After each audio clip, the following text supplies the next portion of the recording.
जरा सोचो, तुम्हें एक झूठे केस में फंसाकर दुनिया की सबसे खतरनाक जेल में भेज दिया जाए। मेरा नाम है विशाल, अनोखी फिल्म्स में आपका स्वागत है और चलिए सुनते हैं हमारी आज की कहानी। कहानी की शुरुआत होती है 1931 के पेरिस शहर में, जहां पेपेलॉन नाम का एक शातिर आदमी रहता था जो किसी भी ताले को खोलने में माहिर था। एक दिन चोरी के बाद उसने हीरे अपने बॉस को दिए तो उसका बॉस पूछने लगा कि कहीं तुमने थोड़े बहुत हीरे रख तो नहीं लिए, लेकिन पेपेलॉन ने साफ इनकार कर दिया। तभी उसके सामने एक बुरी तरह जख्मी आदमी को लाया गया और बॉस ने उसे धमकी देकर कहा कि मुझसे झूठ बोलेगा ना तो ऐसा हाल कर दूंगा। ये देखकर पेपेलॉन थोड़ा घबरा गया, लेकिन वो अपने काम के पैसे लेकर वापस चला आया। वो सीधा अपनी गर्लफ्रेंड नैनिटी से मिलने पहुंचा और उसे कुछ हीरे तोहफे में दिए जो उसने अपने बॉस से छिपा लिए थे। उसी पल एक आदमी ने छिपकर नैनिटी के हाथ में वो नेकलेस देख लिया। खैर, फिर उन दोनों ने एक साथ रात गुजारी और नैनिटी ने कहा कि वो जुर्म की इस दुनिया से दूर अपना एक छोटा सा घर बसाना चाहती है। पर अगली सुबह अचानक उनके घर पुलिस आ गई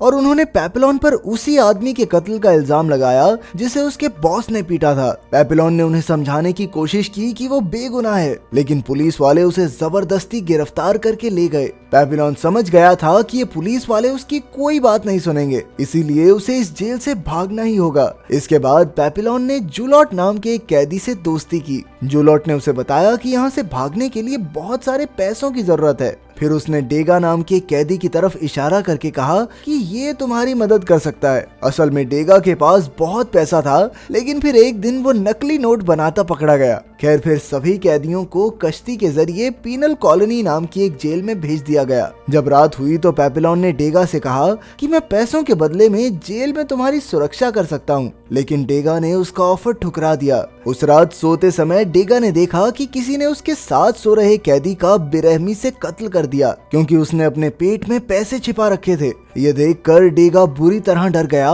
और अगली सुबह उसने पेपेलॉन की शर्त मान ली। शर्त के मुताबिक पेपेलॉन डेगा की सुरक्षा सिर्फ तब तक करेगा जब तक वो जेल नहीं पहुंच जाते। असल में डेगा पेपेलॉन के साथ जेल से भागना नहीं चाहता था, क्योंकि उसे यकीन था कि उसकी पत्नी उसे जल्द ही छुड़ा लेगी। खैर, सबके सोने के बाद कल रात वाला हत्यारा आज डेगा की जान लेने आ गया। वो डेगा को मारने ही वाला था कि अचानक पेपेलॉन ने आकर उसकी जान बचाई। उसने हत्यारे की जमकर धुलाई की, लेकिन जल्द ही ऑफिसर्स को इसकी खबर मिल गई और उन्होंने पेपेलॉन को कड़ी सजा दी। पर पेपेलॉन को इस बात की खुशी थी कि जिसने उसे पैसे देने हैं वो जिंदा है। अगली सुबह वो सब पीनल कॉलोनी जेल पहुंच गए, लेकिन तभी अचानक जूलियट ने खुद को जानबूझकर जख्मी कर लिया ताकि उसे क्लिनिक में भर्ती कर दिया जाए। असल में वो क्लिनिक से भागने की फिराक में था, क्योंकि वहाँ सबसे कम पहरा होता है। फिर पेपेलॉन और बाकी कैदियों को इस नई जेल में लाया गया, जहाँ कई खूंखार अपराधियों को रखा गया था। वहाँ का वार्डन भी बेहद खतरनाक था और उसने सभी नए कैदियों को बताया कि यहाँ से भागना नामुमकिन है, तो कोशिश बिल्कुल मत करना, क्योंकि यही तुम्हारी सेहत के लिए बेस्ट रहेगा।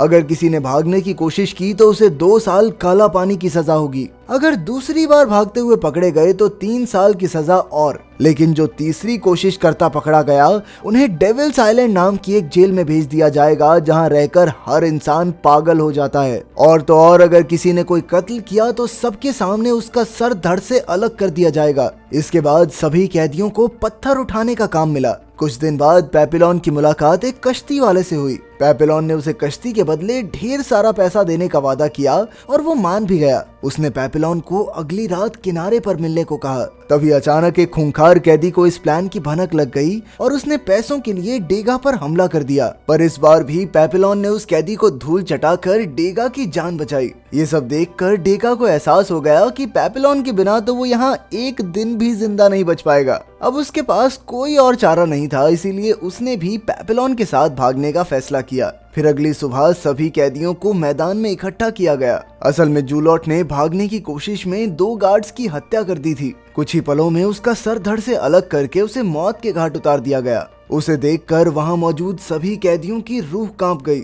इसके बाद वार्डन ने पेपेलॉन और डेगा को जूलॉट की लाश शमशान में ले जाने का हुक्म दिया। पर रास्ते में अचानक डेगा उल्टियां करने लगा, क्योंकि उसने आज तक कोई लाश ही नहीं देखी थी। तब पेपेलॉन ने उसे समझाने की कोशिश की, पर कोई फायदा नहीं हुआ। तभी एक गार्ड ने वहां आकर डेगा को लाश उठाने को कहा, लेकिन जब डेगा नहीं माना तो वो डेगा पर कोहड़े बरसाने लगे। मगर पेपेलॉन से ये सब नहीं देखा गया, इसीलिए उसने गुस्से में एक पत्थर उठाकर गार्ड के सर पर दे मारा। इसके बाद वो वहां से भाग निकला, लेकिन बेचारा डेगा तो डर के मारे हिल भी नहीं पाया। खैर रात को पेपिलोन नदी किनारे कश्ती वाले से मिलने पहुंचा। जब पेपिलोन ने उससे कश्ती मांगी तो वो आदमी जोर जोर से हंसने लगा। पेपिलोन ने मुड़कर देखा कि गार्ड्स ने उसे चारों ओर से घेर लिया था। तब ये खुलासा होता है कि ये बोट वाला आदमी ही वार्डन को भागने वालों की खबर देता था और इसके बदले में उसे काफी सारे पैसे भी मिलते थे। जल्द ही पेपिलोन को जेल में वापस लाया गया। वहाँ वार्डन ने बताया कि जिस गार्ड को उसने पत्थर से मारा था वो जिंदा बच गया है, इसलिए पेपिलोन को मौत की सजा तो नहीं होगी, लेकिन भागने के जुर्म में अब उसे दूसरे टापू पर काला पानी की सजा काटनी होगी। जब पेपिलोन वहां पहुंचा तो वहां का माहौल देखकर उसकी रूह कांप गई। पिछली जेल में कम से कम कैदी इधर उधर घूमकर एक दूसरे से बातें तो कर सकते थे, लेकिन यहाँ उसे एक छोटे से कमरे में बंद रहना होगा, वो भी बिना कोई आवाज किए। यहाँ तक कि इस जेल में तो खुद से बात करना भी एक गुनाह था। इसके अलावा उसे खाने के नाम पर सिर्फ एक बेकार सा सूप मिलता था। लेकिन एक दिन अचानक खाने में उसे एक नारियल मिला। उसके अंदर एक कागज का टुकड़ा भी था जिस पर लिखा था कि अब से उसे रोज नारियल मिलेंगे। पेपिलोन समझ गया कि ये जरूर डेगा की तरफ से हैं। इसी तरह कुछ हफ्ते बीत गए, लेकिन जल्द ही वार्डन को इसकी भनक लग गई और उसने गुस्से में उस गार्ड को मार डाला जो पेपिलोन को खाना देने जाता था। इसके बाद उसने पेपिलोन से पूछा कि इसके पीछे किसका हाथ है, लेकिन पेपिलोन ने कोई जवाब नहीं दिया। तब वार्डन ने गुस्से में कहा कि अब से उसे आधा कटोरा सूप ही मिलेगा। इसी तरह 1 महीना बीत गया और अब खाने की कमी की वजह से पेपिलोन सूख कर कांटा हो गया था। एक दिन वार्डन अचानक उसके लिए स्वादिष्ट खाना लेकर आया और उसे नारियल भेजने वाले का नाम पूछा, लेकिन इस बार भी पेपिलोन ने मुंह नहीं खोला। तब गुस्से में आकर वार्डन ने उसे बाकी की सजा अंधेरे में काटने का हुक्म दिया। अब पेपिलोन की हालत बद से बदतर हो गई थी। ना उसे ढंग का खाना मिलता, ना किसी से बात कर सकता, और अब अंधेरे की वजह से तो उसे आसपास की चीजें तक दिखाई नहीं दे रही थी। जल्द ही अकेलेपन और भूख की वजह से उसकी दिमागी हालत बिगड़ने लगी। अब वो इतना कमजोर हो गया कि हिल भी नहीं पा रहा था, इसीलिए उसे हॉस्पिटल ले जाना पड़ा। इत्तेफाक से डेगा भी अब उसी जेल में काम करने लगा था। पिछले 1 साल में उसने वार्डन का भरोसा भी पूरी तरह जीत लिया था। एक दिन डेगा पेपिलोन से मिलने आया और तब उसे पता चला कि पेपिलोन तो बस पागल होने का नाटक कर रहा था। वो जानता था कि इस तरह वो आम जेल में वापस लौट सकता है। इसके बाद वो दोबारा से जेल से भागने का प्लान बनाने लगे, पर इस बार उन्होंने 2 और कैदियों की मदद लेने का फैसला किया। पेपिलोन ने सिलियर नाम के कैदी को चुना जो काफी हट्टा कट्टा था, और डेगा ने चुना मैचुरेट को जिसे अक्सर सभी परेशान करते थे। अब डेगा ने अपने सारे पैसे सिलियर को दिए जिससे उसने कश्ती खरीदी। फिर अगली रात जब सबको फिल्म दिखाई जा रही थी तभी उन चारों ने भागने का फैसला किया। हालांकि डेगा को काफी डर लग रहा था, लेकिन पेपिलोन ने उसे समझाया कि यही उनका आखिरी मौका है। इसके बाद डेगा प्लान के मुताबिक फिल्म देख रहे ऑफिसर्स को शराब देने पहुंचा। उसने बड़ी चालाकी से शराब में नशे की गोली मिला दी और फिर मेन दरवाजे की चाबी चुराने के मौके का इंतजार करने लगा। दूसरी ओर पेपिलोन अपने बाकी साथियों के साथ डेगा के आने का इंतजार कर रहा था, लेकिन अचानक से जोरदार बारिश शुरू हो गई। तभी लाइट चली गई और सिलियर ने कहा कि उन्हें अभी भाग जाना चाहिए, लेकिन पेपिलोन अपने दोस्त डेगा के बिना कहीं जाने को तैयार नहीं था। खुशकिस्मती से डेगा उसी पल चाबियां लेकर आ गया और फिर अंधेरे का फायदा उठाकर उन चारों ने दरवाजा खोला और तुरंत जेल से भाग निकले। लेकिन भागते भागते रास्ता खत्म हो गया और अब नदी किनारे पहुंचने के लिए उन सबको नीचे कूदना था। पेपिलोन, सीजर और मैचुरेट तो कूदकर नीचे पहुंच गए, लेकिन जैसे ही डेगा कूदने लगा अचानक लाइट वापस आ गई। इससे डेगा घबरा गया और धड़ाम से नीचे जा गिरा। अब वो चल भी नहीं पा रहा था, इसीलिए सिलियर ने कहा कि उन्हें डेगा को यहीं छोड़ देना चाहिए, पर पेपिलोन अब भी नहीं माना। उसने मैचुरेट के साथ मिलकर जख्मी डेगा को सहारा दिया। वो सभी किनारे तक पहुंच गए जहां एक कश्ती उनके लिए तैयार खड़ी थी। वो चारों बिना समय गवाए कश्ती में बैठे और अंधेरे समुद्र में आगे बढ़ गए। कुछ घंटों बाद जब सूरज उगा तो सिलियर को एहसास हुआ कि वो अब तक ज्यादा दूर नहीं आए थे। तब उन्होंने हिसाब लगाया कि ये कश्ती काफी छोटी है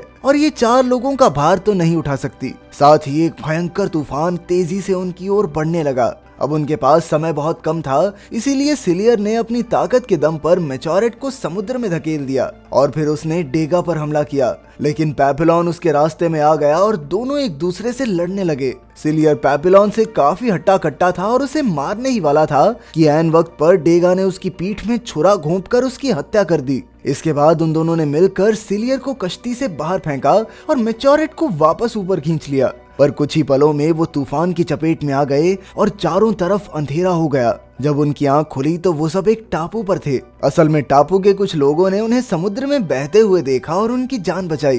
तभी एक नन ने वहां आकर पेपिलोन को बताया कि ये टापू कोलंबिया में है। शाम को पेपिलोन ने डेगा से कहा कि उन्हें जल्द से जल्द यहाँ से निकलना चाहिए, लेकिन डेगा ने कहा कि अगर वो जाना चाहता है तो जा सकता है, क्योंकि अब उनकी डील खत्म हो चुकी है। असल में वो भाग भाग कर थक चुका था। अब वो आराम से अपनी जिंदगी किसी एक जगह पर गुजारना चाहता था। फिर पेपिलोन मैच्योरेट के पास गया, लेकिन वो भी टापू की लड़कियों पर लट्टू हो गया था। आखिरकार पेपिलोन ने अकेले ही वहां से निकलने का फैसला किया, पर तभी अचानक उसकी नजर कुछ ऑफिसर्स पर पड़ी और वो समझ गया कि उस चालाक नन ने उनकी खबर पुलिस को दे दी है। अब पेपिलोन ने फटाफट जाकर डेगा को उठाया, लेकिन उसी पल ऑफिसर्स ने उन्हें पकड़ लिया।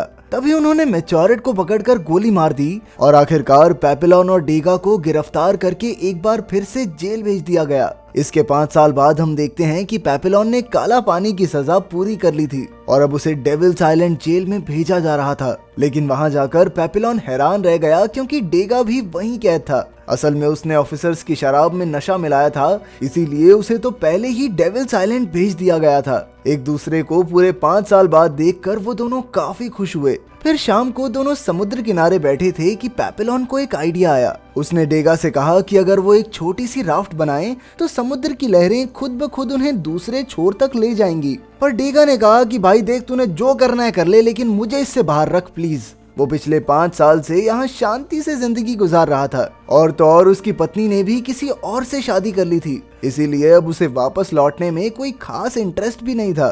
खैर, उसने फिर भी नारियल से राफ्ट बनाने में पेपिलोन की मदद की। अगली सुबह दोनों दोस्तों ने एक दूसरे को गले लगाकर अलविदा कहा और फिर पेपिलोन राफ्ट समुद्र में फेंक कर उस पर कूद गया। खुशकिस्मती से उसका प्लान कामयाब रहा और लहरें उसे दूसरी ओर ले जाने लगी। उसे जाते देख डेगा की आंखों में भी आंसू आ गए। अगर वीडियो पसंद आई तो लाइक कर देना, चैनल को सब्सक्राइब कर देना। मिलते हैं अगली वीडियो में।